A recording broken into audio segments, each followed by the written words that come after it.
ಹೊರಗಡೆ ಚಳಿಗೆ ಮಂಚದಲ್ಲಿ ಮಲಗಿಬಿಟ್ಟಿತ್ತು ಹಾವು. ಮಂಚದಲ್ಲಿದ್ದ ಹಾವಿನಿಂದ ಕುಟುಂಬಸ್ಥರು ಜಸ್ಟ್ ಮಿಸ್ ಆಗಿದ್ದಾರೆ.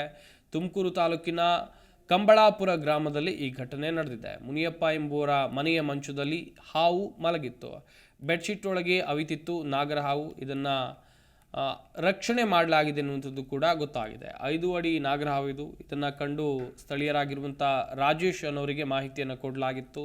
ಸ್ಥಳಕ್ಕೆ ಆಗಮಿಸಿದಂಥ ವಾರಂಗಲ್ ಫೌಂಡೇಶನ್ ವನ್ಯಜೀವಿ ಹಾಗೂ ಉರಗ ತಜ್ಞ ದಿಲೀಪ್ ಕುಮಾರ್ ಮತ್ತು ಕಿರಣ್ ಭೇಟಿ ಕೊಟ್ಟು ಬೆಡ್ಶೀಟ್ ಒಳಗೆ ಅವಿತಿದ್ದಂಥ ನಾಗರ ಹಾವನ್ನು ರಕ್ಷಿಸಿದ್ದಾರೆ. ಬಳಿಕ ಸಮೀಪದ ಕಾಡಿಗೆ ಬಿಟ್ಟಿದ್ದಾರೆ ಉರಗ ರಕ್ಷಕರು ಎನ್ನುವಂಥ ಮಾಹಿತಿ ಇದೆ. ದೃಶ್ಯಾವಳಿಗಳಲ್ಲೂ ಕೂಡ ನೀವು ಗಮನಿಸ್ತಾ ಇದ್ದೀರಾ. ಬೆಡ್ಶೀಟ್ ಒಳಗೆ ಆರಾಮಾಗಿ ನಾಗರ ಹಾವು ಮಲಗಿತ್ತು. ಈ ದೃಶ್ಯಾವಳಿಗಳು ಕಂಡು ಬಂದಿದ್ದು ತುಮಕೂರು ಜಿಲ್ಲೆಯಲ್ಲಿ. ಸದ್ಯ ಆ ಹಾವನ್ನು ರಕ್ಷಣೆ ಮಾಡಲಾಗಿದೆ. ಉರಗ ತಜ್ಞರು ರಕ್ಷಣೆ ಮಾಡಿದ್ದಾರೆ ಎನ್ನುವಂಥದ್ದು ಕೂಡ ಗೊತ್ತಾಗ್ತಾ ಇದೆ. ಹೊರಗಡೆ ಚಳಿಯ ವಾತಾವರಣ ಇದೆ, ಹೀಗಾಗಿ ಬೆಚ್ಚಗಿನ ಜಾಗವನ್ನು ಆರಿಸ್ಕೊಂಡು ಹಾವುಗಳಾಗಿರ್ಬೋದು, ಉರಗಗಳಾಗಿರಬಹುದು ಈ ಸಂದರ್ಭದಲ್ಲಿ ಬರ್ತಾವೆ. ಆದರೆ ಈ ನಾಗರ ಹಾವು ಅರಸ್ಕೊಂಡು ಬಂದಿದ್ದು ಬೆಚ್ಚಗಿನ ಜಾಗವನ್ನೇ. ನೇರವಾಗಿ ಬೆಡ್ರೂಮ್ಗೆ ತೆರಳಿದೆ. ಬೆಡ್ ಮೇಲೆ ಬೆಡ್ಶೀಟ್ನೊಳಗೆ ನಾಗರ ಹಾವು ಅವಿತಿತ್ತು ಎನ್ನುವಂಥದ್ದು ಕೂಡ ಗೊತ್ತಾಗಿದೆ. ಈ ಹಾವನ್ನು ಕಂಡು ಕುಟುಂಬಸ್ಥರು ಕೂಡ ಬೆಚ್ಚಿ ಬಿದ್ದಿದ್ದಾರೆ.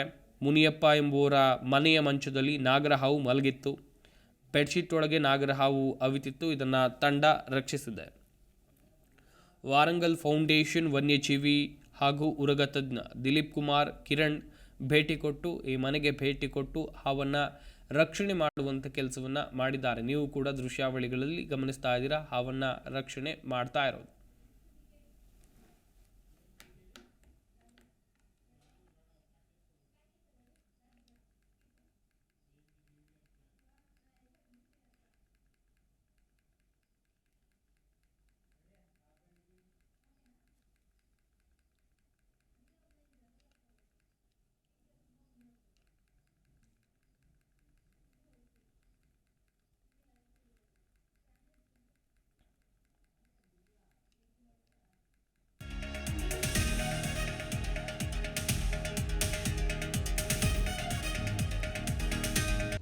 ಪ್ರತಿಕ್ಷಣದ ಸುದ್ದಿಗಾಗಿ Zee Kannada news app download ಮಾಡಿ.